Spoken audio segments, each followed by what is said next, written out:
Our program on Immigration and You. I am your immigration attorney, Michael Phulwani, and once again we have with us my law partner, David Nachman. David, welcome. Thanks so much, Michael. Always a pleasure. Before we start the program today, I just want to tell our viewers that both David and me, we are going through an extremely cold but listen, I always say, always in my life, we have said the show must go on. Our viewers are anxiously watching us and we don't want to disappoint them. So please forgive us if in between the cough or we either sneeze or whatever it is, okay? Well, notwithstanding the fact that sometimes we're under the weather, we don't let the weather affect the important work that we do for our clients. Exactly. Right. And when we talk about the cutoff dates for February 2015, some of our viewers are going to be very, very happy. Exactly. All right. With that, let me go over the cutoff dates for the month of February 2015. The family first preference, which is for the unmarried sons and daughters of U.S. citizens, those who are over the age of 21, advances by 2 weeks to July 22nd, 2007. The family 2A category, which are the spouse and children under the age of 21 of green card holders, advances by 3 weeks to May 8, 2013. The family 2B category, which are the unmarried sons and daughters over the age of 21 of green card holders, is a pretty good news. It advances by 7 weeks to May 22nd, 2008. The family third preference, which are the married sons and daughters of U.S. citizens, advances only by 1 week. And the family fourth preference, the brothers and sisters of U.S. citizens, advances by 3 weeks to April 15, 2002. Now, the employment preference categories. The first preference, which are the priority category, is the priority workers actually are current for all the countries. And I think this is going to remain current for most of the time. Once I finish this, I think David has a very good information about going forward, the forecast. But let's complete this list first. The employment second preference, which are the advanced degree holders, is current for most of the countries. But for India, it is not current, but it's a very good news. In a long time, it has advanced in this month by 26 weeks. And now it is September 1, 2005. The employment third preference, which are the professionals and skilled workers for most of the countries except India, advanced by 28 weeks to January 1, 2014. Excellent. It's almost current in a way. It is current. I would say current, not, but maybe 1 year time about that's about it is. So it's as good as current, I meant it. And for India, unfortunately, it advances only by 1 week to December 22nd, 2003. Same thing about the EW other workers. The fourth preference, which are the special immigrants, which include priests and religious workers, is current for all the countries. And the fifth preference, the investors of immigrant, non-immigrant visas based upon investment in the U.S. of $1 million or $500,000 is current for most of the countries except China, I believe. And China is going to get even worse. So with this, David, you want to talk something about my trip to India, and first let's talk about the forecaster, whichever you want to do. Yeah, we'll take it sort of step by step. Yeah. A couple of quick announcements that I think we'd like to make. Number one, just so that all of our viewers are aware, and some of you already know that we have announced it. We opened an office in Indiana, which is a staffed office.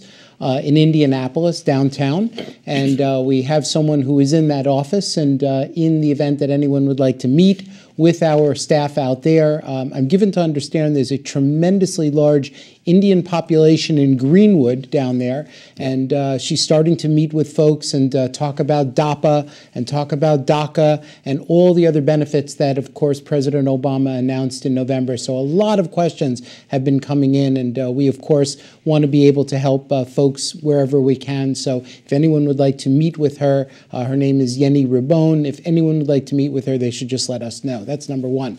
Number two is Michael, actually this week, is going to be in India. And he's going to be traveling to visit the U.S. consulate certainly in Mumbai, which is where our local office is there, our affiliated office in Mumbai. But also, it might be the case that Michael will be invited to New Delhi, where I'm given to understand that President Obama is going to be visiting, and also the Secretary of State. So obviously, it's going to be exciting, and the new ambassador. That's right, Varma. And let me just say one word. Of course. Thank God, the first time in the history that an American Indian is being appointed as an ambassador to India. First time. So probably this is nice that Varma and Modi, they can even get better together and try to make the relations between US and India, as well as several things like a treaty investor program and all that. And by the way, one of the things I will be doing is presenting the memorandum on the e-visas if I go to Delhi, hopefully. So it's a good news. But you'll also communicate that same e-visa information, which we've done in the past, to the folks in Mumbai. We have tried. Yeah. We'll continue to try. Exactly. We'll just keep pushing it. Of course. Yeah. See, the other thing there is Mr. Modi, who's the Prime Minister now. He's very much business oriented. I mean, I was given some information by some of the staff people that he will like this plan. He will do his best. Because you cannot have a treaty of trade and commerce between US and India unless it has to be bipartisan, not one way. The name is actually bipartisan treaty. So both governments have to agree to the treaty. Bilateral treaty. Yeah, exactly. And both have to agree all the terms and conditions.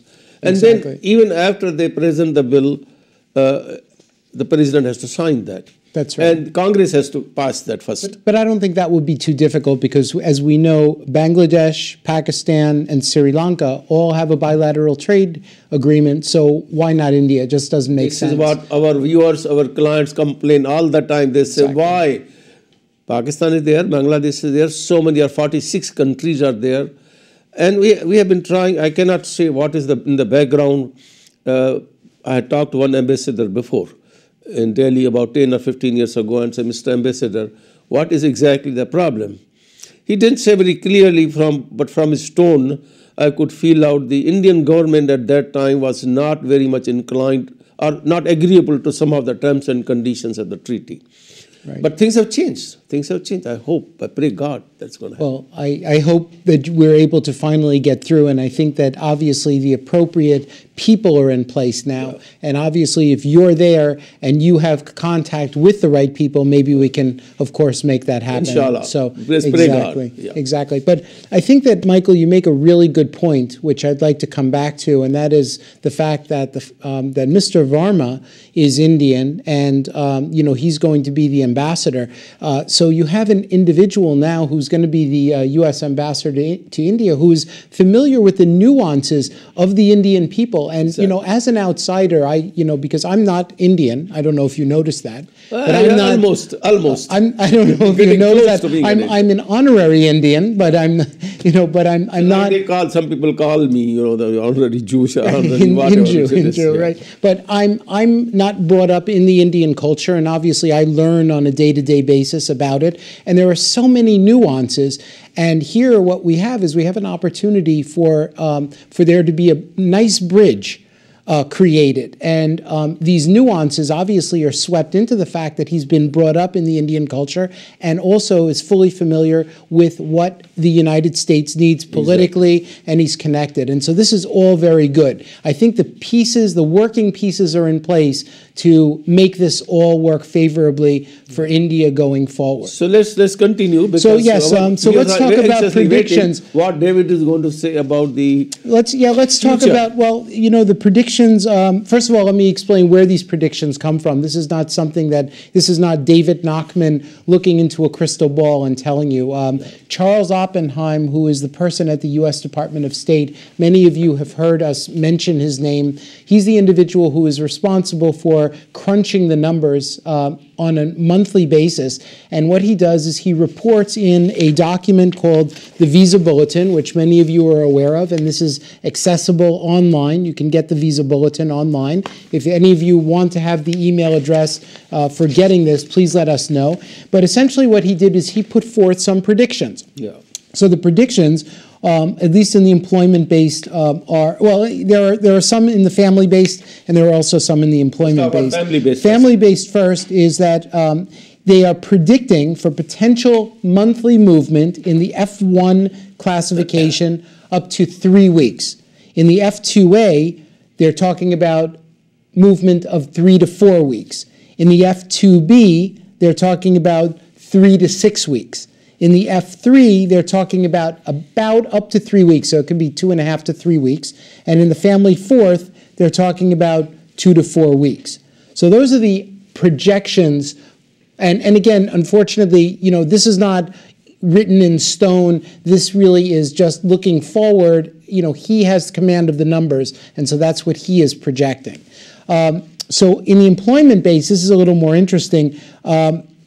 What they're doing is they're saying with regard to the employment first, they're basically looking out and saying it's going to remain current for the whole year. That's great news. And of course, for those of you who have EB2s that are locked in, we have said this in the past, we'll say it again. Take a look at your resumes, see if there's a possibility that you might have an opportunity to do an EB1. We've received numerous calls from potential clients and individuals who are involved in things.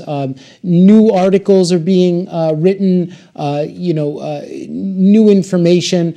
Always review that resume and see if you can bump up to the EB1 classification. The employment second preference category in India, they're talking about potential advances of 4 to 6 months again, which is excellent. Very, very good news. Many of our EB2 classification clients are excited about this. Is it 4 to 6 months or weeks? 4 to 6 months. Oh yeah, that's excellent. Yeah, it's excellent. So we're hoping that we'll start to see some very good numbers. In the employment third preference category, India, we're talking about up to 2 weeks. That's not such great news, but it's also consistent with what we've talked about in the past, being the underpinnings of the U.S. immigration system, is that we are looking for top scholars. We're looking for individuals who are highly educated, and that's why they're going to run those EB2 numbers faster than the EB3 numbers. So that makes sense, and it's consistent also with what President Obama announced in November, where they're talking about opening up and liberalizing the national interest waiver. If we see a liberalization of the national interest waiver, that, as everyone knows, is an EB2 classification. So they're going to have to clear those numbers out as quickly as possible, and that obviously is consistent with these projections. The employment fourth preference, they're projecting that will be current, and the fifth preference category, also, they're projecting current, except for the fact that there's going to be a problem potentially next summer with China, and that we're already looking at potential Child Status Protection Act and protecting Chinese individuals who are under 21 years of age. Yeah, I just want to make one important comment about petitions that were filed by green card holders for their unmarried sons and daughters over the age of 21, the F2B category, which has been moving very nicely and is much better than the F1, that is the children of the U.S. citizens. Now, in the past, what was happening, those people were green card holders. They wanted quickly to become U.S. citizens because the F1, the first preference category, was much more current and better than the F2B. Now the things has reversed. Presently, I'm just looking at the bulletin for the month of February 2015. The F1 is January 22nd, 2007. F2B is 22nd May 2008. Now it's almost a 1 year difference, close to, you can say that. And as per the predictions, the 2B category is likely to move much faster than the F1. So here is the question from the people. Should I become a citizen if I want this to have up? The answer is no. It is not going to help. As a matter of fact, you go into the F1, there's a 1 year additional waiting period.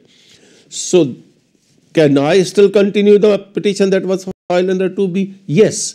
The regulations provide that if you are in the F2B category and you have a choice, you can choose opt out. So basically, I would say you should opt out and continue under F2B. That is under the regulations, and then that will work much faster.